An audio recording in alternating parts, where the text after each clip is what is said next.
With 20 years of experience in professional rugby, 16 of which were as a player, this former Newcastle, Saracens and England international knows a thing or two about the sport and the types of transitions that exist both on and off the field. It is with great pleasure that the Rugby Business Network has the opportunity to speak with rugby legend Hugh Vyvyan. Hugh, thank you for taking the time to chat. It's a massive privilege. No problem at all. Delighted to help out. Well, Hugh, 2 decades in professional rugby is no minor accomplishment. When you look back at your career, starting out at Newcastle, ending off at Saracens and earning your one and only cap for England in between that, what moments are the ones that stand out for you most? I suppose I was, very, very fortunate to have such a long career. My career, I suppose, if you look at it, is kind of bookends. I was very lucky to be involved with a fantastic Newcastle Falcons team at the start of professional rugby, playing alongside some sort of real heroes of mine, people like Inga Tuigamala, Pat Lam, Doddy Weir, Gareth Archer, Gary Armstrong, Rob Andrew, a really, really stellar team. And, I suppose I learned so much as a young player to sort of, play with these guys, how they prepared for a game, how they're very relaxed and great guys off the field, but when they crossed that sort of whitewash, they were quite sort of ruthless in what they did. And I suppose that moulded me a little bit as a player to be around such a fantastic bunch of world-class players. And then I suppose towards the end of my career, again, equally fortunate to be part of this Saracens team that really changed from a reasonably mediocre sort of team into one that now sits right at the top of European rugby. So, looking back on it, it's a fantastic journey, and for me, it's just playing with wonderful players and being coached by some fantastic coaches and real characters in the game. That's what stands out most from my perspective now. Well, you played for Newcastle for 8 years before moving to Saracens, where you played for another 8 years. Both are considerable amounts of time to spend at any one club. Can you explain what the transition was like between the two when you moved as a player in 2004? I had a great time up in Newcastle. I went to Newcastle University, obviously came through the sort of academy structure up there, or whatever kind of academic structure existed at the start of professional rugby. And I felt at the time Newcastle were maybe viewed by the England selectors from the outside as being a good club, but I sort of had international aspirations, and I felt maybe got looked over a little bit.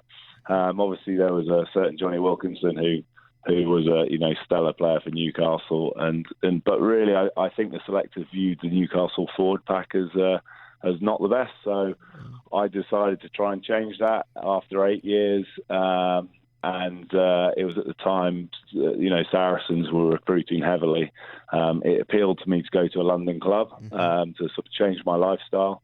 And at the time, Steve Diamond was involved at Saracens, and Alex Anderson and Dan Scarborough. There was a lot of very, very good sort of young rugby players who all decided to go to Saracens at the same time. So from my perspective, it was to sort of enhance my chances of maybe getting selected for England, and also it just felt like the time was right to try a new experience.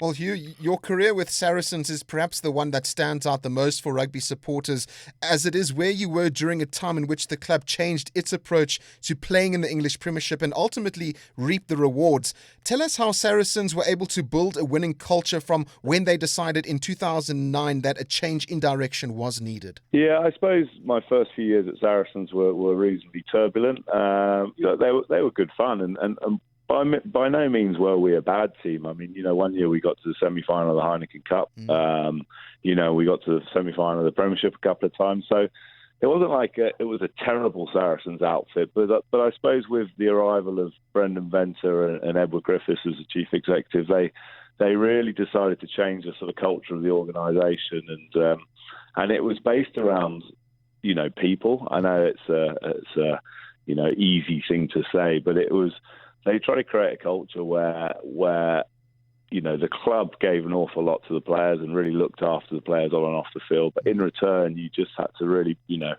put your hand up to the club. And that's not just on the training field, it's not just in the games, but what they were trying to do in the community and what they were trying to do on the commercial side of things. So there was a real sort of buy-in from the players that, we were going to support and get behind this sort of new ideals and new regime at Saracens. Fascinating. Well, at one stage, you were the most capped Premiership player with a total of 245 games. I'm sure you don't wake up one day and say, this is what I'm going to do during my professional playing career. What went into reaching this accomplishment and having such a long and successful career on the field?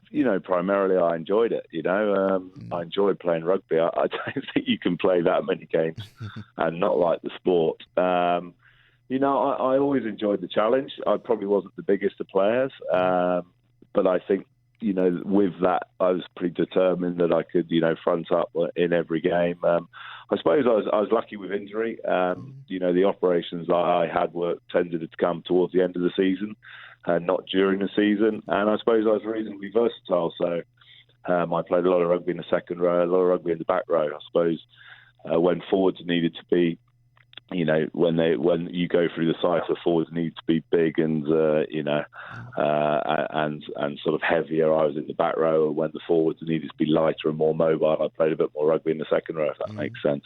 So I was equally comfortable playing second row, sort of blindside flanker or number 8. And I suppose that amounted to playing a load of games. Well, Hugh, nobody could ever doubt the love and support you have for Saracens, as upon your retirement as a player in 2012, you went on to become their commercial and sales director. Was this something you had envisaged a few years prior to hanging up your rugby boots? And what was the transition like from you moving from the playing field to the business side at the club? Keeping in mind, though, that you did disappear from Saracens for just a short while when you were working in the city as an insurance broker. I mean, I did a few things while I was still playing.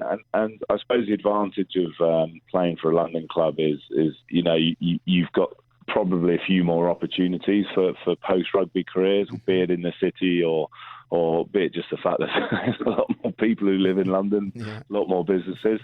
I started out doing a day a week with Merrill Lynch, so I did my investment management certificate, and I was going to look to go into wealth management with Merrill Lynch, and it was at the time of the big financial crisis, and banks were going bust and getting taken over and stuff, and I thought, well, this probably isn't the right time to start a sort of career in financial services. So my last year at Saracens, I didn't know whether I wanted to retire.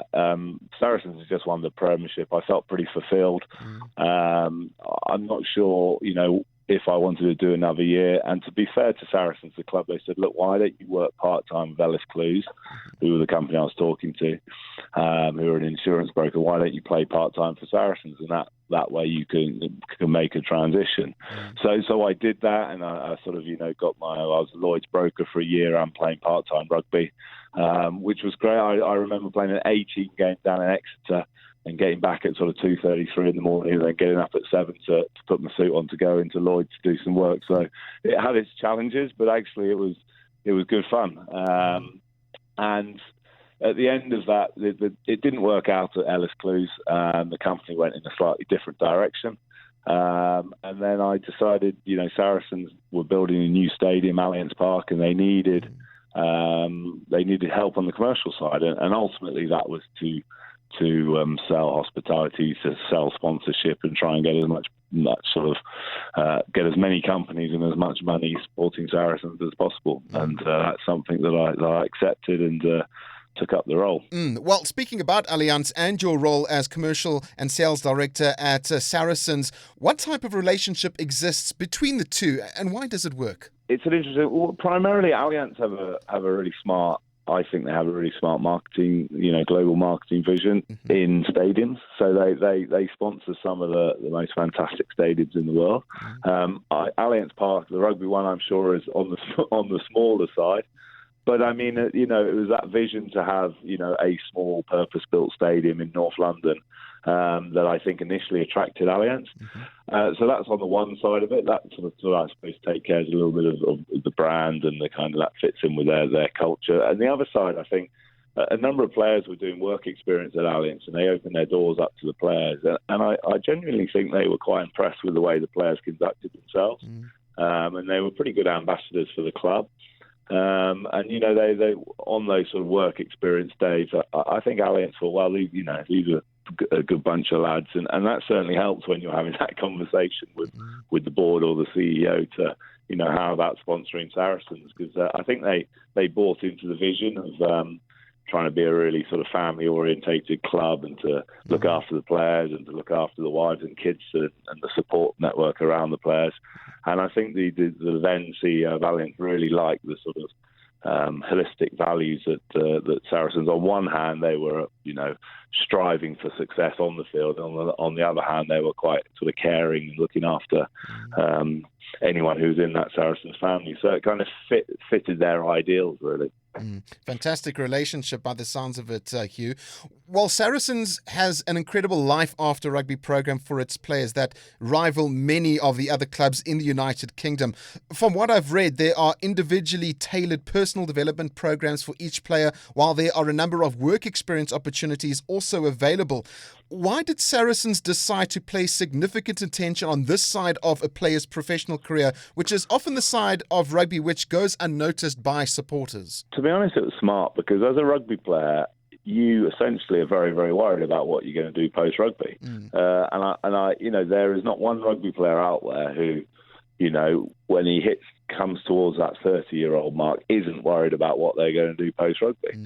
And so Saracens just sort of, tackled that head on and said, well, this is going to be part of, what we do for the player. Because if we can transition the player, sometimes that's to another club or sometimes that's into another job away from rugby, then they're looking after the best interest of the player. So, all players are different. I started going down the insurance route, down the sort of sales route, which was sort of, circled me back into the Saracens commercial team.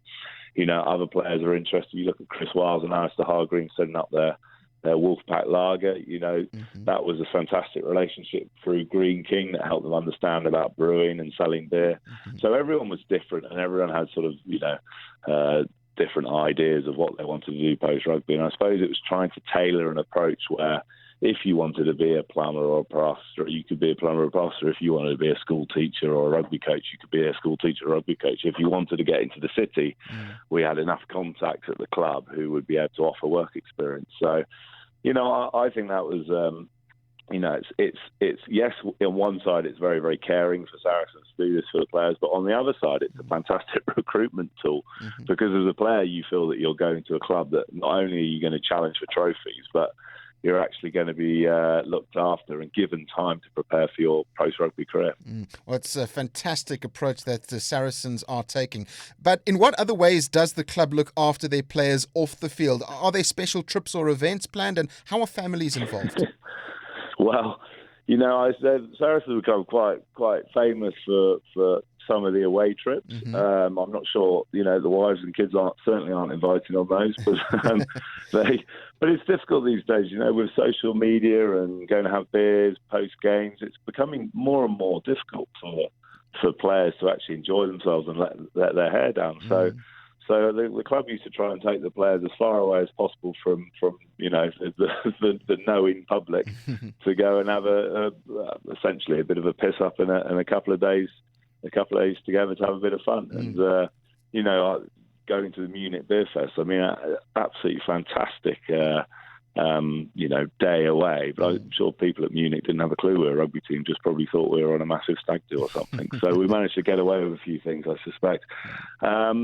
But on the other side of that, the club have sort of introduced a crash, and so there's an opportunity for the players to bring on a shortened day. The players can bring their kids in when we're only training for a couple of hours. So, if the girlfriend or a wife of a player has a career or wants to needs a day off or whatever, the kids can come in with the players. And I suppose just little things like that, just alleviate the kind of family situation at home. I know. I have a couple of young kids at the end of my career, and on the odd occasion, I just needed a bit of childcare on certain days, and that kind of thing just helps massively to, for your family life.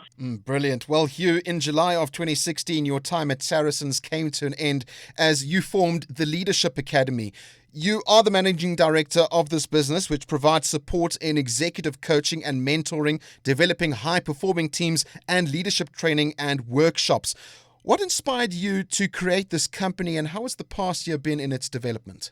So I kind of left Saracens to set up a little small business in leadership training and coaching. I'm doing a coaching course at Ashridge University at the moment, which is absolutely fantastic. And I'm sort of just interested in what motivates individuals and what motivates teams.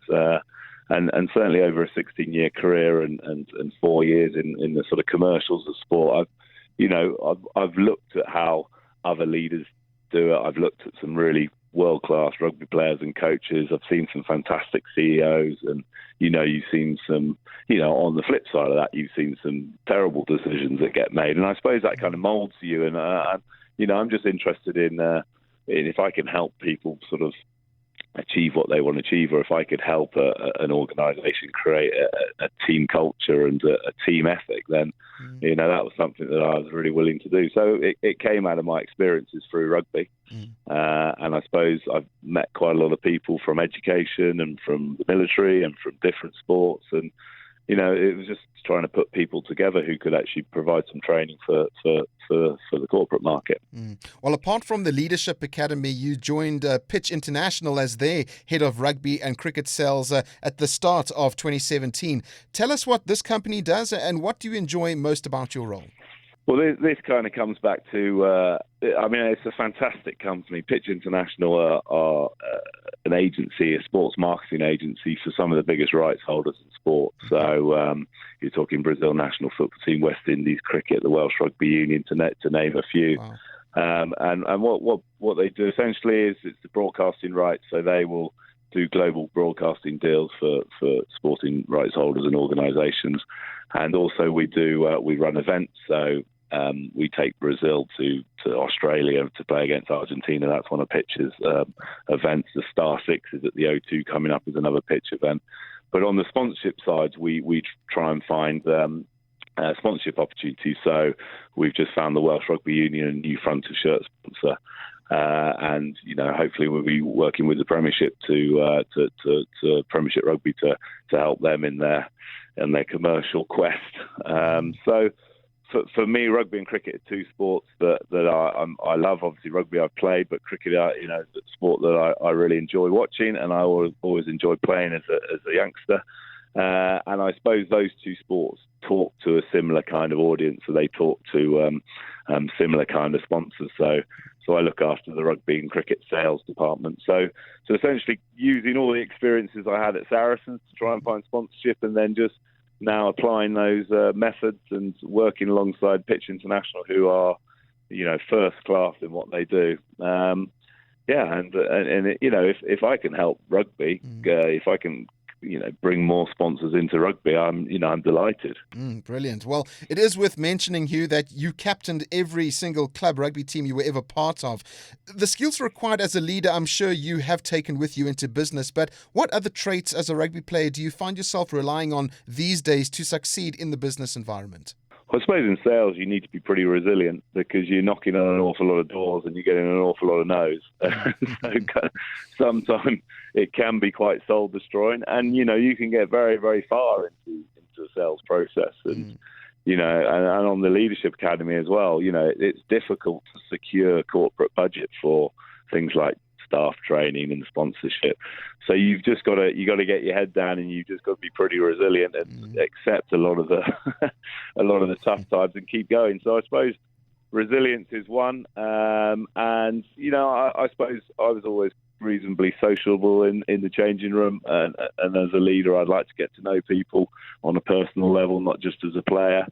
So when you come into a corporate environment, it's nice to get to know my new work colleagues and try and bring some of those some of the team culture that we had through my rugby career into the office environment here. Lastly, Hugh, your advice when it comes to retiring players transitioning into a business career is like gold, because you have lived it on many different levels. What would you say are the key points players need to follow when it comes to preparing for a life after rugby? So the first thing, it's not going to be what everyone wants to hear, but it is bloody tough. Yeah. and it's not easy. that people need to know that it's not easy, and the reason it's not easy is because you walk into a changing room every morning and you're in an environment that you're totally comfortable with.